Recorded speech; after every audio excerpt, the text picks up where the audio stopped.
Hello and welcome to my channel. I am PK Mohan, your host, and I'm here to guide you through in the world of surgeries and how to be mentally prepared for them. Have you ever wondered what happens in the operating room? What to expect for that day? And I'm here to give you this mental preparation, what to expect.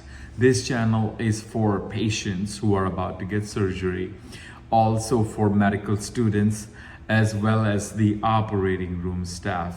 Any question, you are at the right place. Hello everyone. Today's topic is appendix surgery, which is appendectomy in medical term. So let's begin. Okay, now today is your surgery. You go into the operating room area, wherever you are sent to by your doctor office. You check in, then you will be going to pre-op area. The pre-op nurse is going to ask you to wear a gown, hospital gown. Once you are ready, they're going to ask you questions like what's your name, your date of birth, any allergies. And every time you meet a new person in the operating room area, they're going to ask you the same question. So don't get annoyed, because that's very many checks that they have to do to make sure you are the right patient in the right location. Now, once that is done, you will be getting whatever the pre-op medication was ordered for you, heparin or whatnot, any kind of medication, you get it. Once you are close to getting into the operating room, see, the operating room nurse is going to show up, and the nurse is going to ask you same question all over again: what procedure you're getting, and your name, your date of birth, your allergies, and a specific question: do you have any metal in the body? Which is like knee replacement, hip replacement, screws, rods, any kind of metal in the body. The reason behind that, in the operating room, they put a sticker on your body. If it's on top of that specific metal, it's gonna heat up. So the reason they asking you about this metal, so they don't put that sticker close to that specific implant.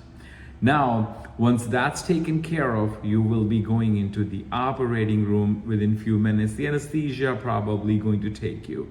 And once you are going there, and if you're still feeling a bit anxiety, you can always ask your anesthesia provider, like, hey, I am not really feeling well. I'm just kind of like, I have this anxiety, and I'm sure they have something in their back pocket to help you. There is specific medication that they can give you in pre-op area. If they are allowed to, then they'll just give you that medication and you'll feel pretty happy, or it will just ease you up. So don't forget to ask that question to your anesthesia provider. And now you will be getting into the operating room. So that's the next step. Okay, next step. You have arrived into operating room. So you will come in the stretcher. You will be aligned to this operating room bed.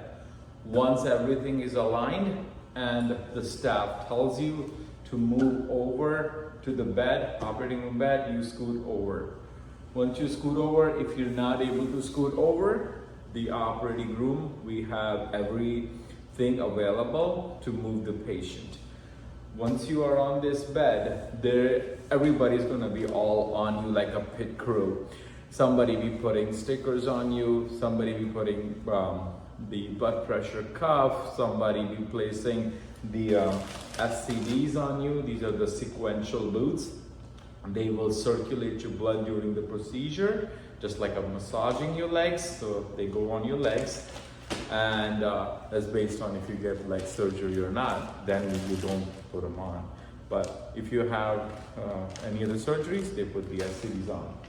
And your head will be by the anesthesia, and you will be sleeping in 5-6 minutes, that give or take. Okay, for this surgery, you will be supine. That means you'll be laying flat. So since you'll be laying flat, your arms may be out or in. That's based on the surgeon.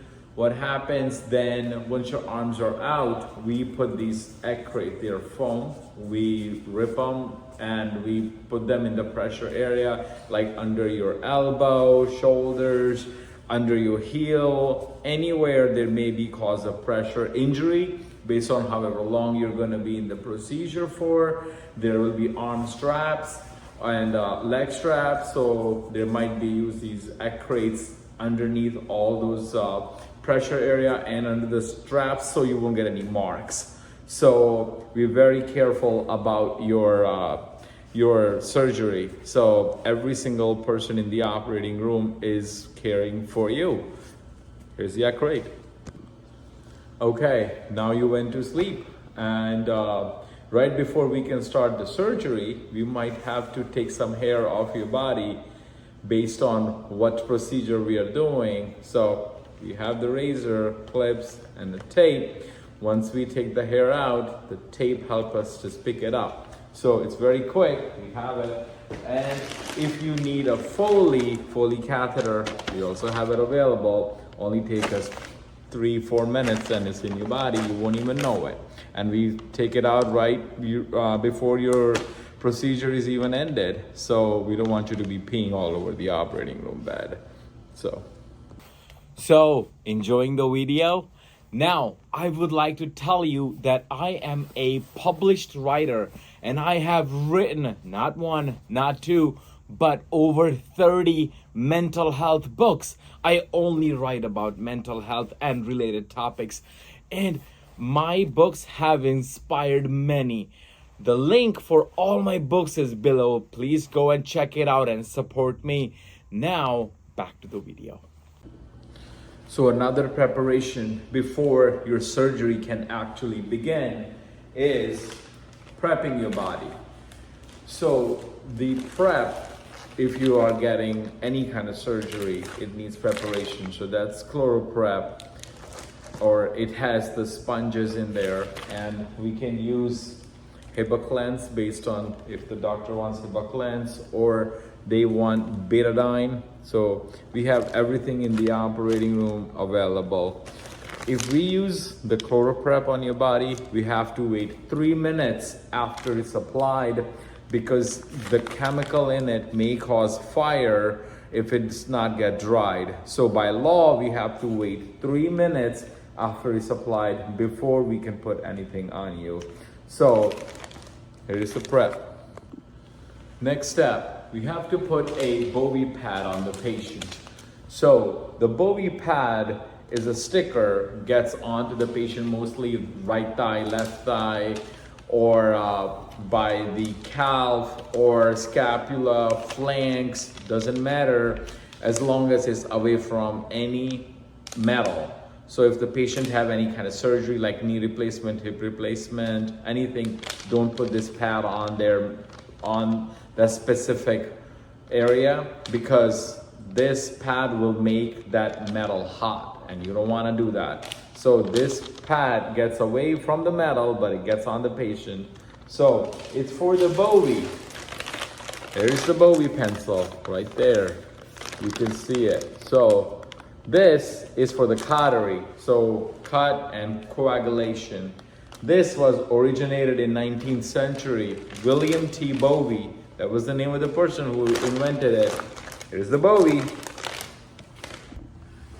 Okay, now you came to the OR, everything is good, you went to sleep, anesthesia did their job. Now they put the drapes on you. Once they put the drapes, you will be completely covered, and based on the part of your body which needs to be exposed, otherwise everything is going to be covered. I'm going to show you this picture very shortly, how it's going to look like. All right, drapes are on, you're sleeping, let's begin the surgery. Not quite yet, it's time for a timeout. Timeout is very, very important. Once we call a timeout, everybody stop doing whatever they're doing. At this point, this is the last check for this patient right before the doctor gets the blade in their hand. Now, so the timeout covers the patient's name, date of birth, MRN number, which is medical record number. What's the fire risk in this case? It could be based on the ChloraPrep has been used and the oxygen mask is there, and a Bowie which has some sort of a fire the lightning to it, that it could cause a fire, which actually happens in the operating room every now and then. So what's the fire risk? If there is a blood product needed, do we need x-ray in the room? Is this patient have the SCDs on and working, the Bowie pad is on? What sort of antibiotics this patient got? Any sort of question and concern that could be covered at this point. If there is a representative available for any sort of implants, if there's implant in the room, if is needed the implant. So all these questions are answered during this timeout. Everybody freezes and they just answer if it's asked this question. Once the timeout is completed, no concern was mentioned. At this point, the doctor can hand it the blade and then they can proceed with the surgery. Otherwise, everybody is hold off. So timeout is very, very important. I'm sure you're going to be curious about what kind of equipment are going to be used for this procedure. But if I go over each and every equipment and thing that we use for this surgery, this video is going to go really long. So I made a specific video just on equipment. You need to see it as a patient, you need to see it as a medical student, and you definitely have to see it as an operating room staff. What specific items will be used for this procedure? The link for that video is up there as well as below. So look for that. So after the surgery is completed, we have to dress the wound. So there are so many options, whatever doctors like. Sometimes they just want to staple it. Here's a stapler, sterile. Or sometimes they want to use a steri strips and Mastasol right here. And there is zero form gets used. Or simply glue. A lot of doctors love this thing, glue, Thermabond. And we can also use Curlix or the Ace Wrap based on whatever doctor, surgeon's preference. So have it in the room. All right, so now surgery is completed and you are waking up because the anesthesia did the extubation. At this point, the tube is out if the tube was given. Now you're getting awake, not completely awake, but just about you're awake. Now the OR staff is going to gather up and move you from the operating room bed to the stretcher or the hospital bed. Once that is done, and the operating room nurse will call the post-anesthesia care unit and they will give the room whatever the PACU room you will get, and now you will be shipped off to PACU. And now the surgery is completed. I have a lot more of these videos coming on based on what surgeries and what you're getting. So you gotta like and subscribe and please share, because that's how most people will get these videos who are definitely need to see this video. So please like and share, I request. Thank you so much. This is how a normal operating room looks like. And there's your operating room bed, anesthesia work.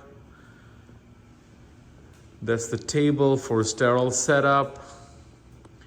This is called Neptune. This is for the suction of the blood. Anything for pneumo right here. SCDs connector for the Bowie. This is the bear hugger. Bear hugger is mostly used by anesthesia, where they keep you warm. There are all the stock stuff, the gowns, the gloves, and small things. That's where people chart. Everything gets done in the operating room. printer, whatever. If there was a picture taken from inside the body. And here's the timeout board where we put the patient information and we use it as a timeout. Operating room, everybody.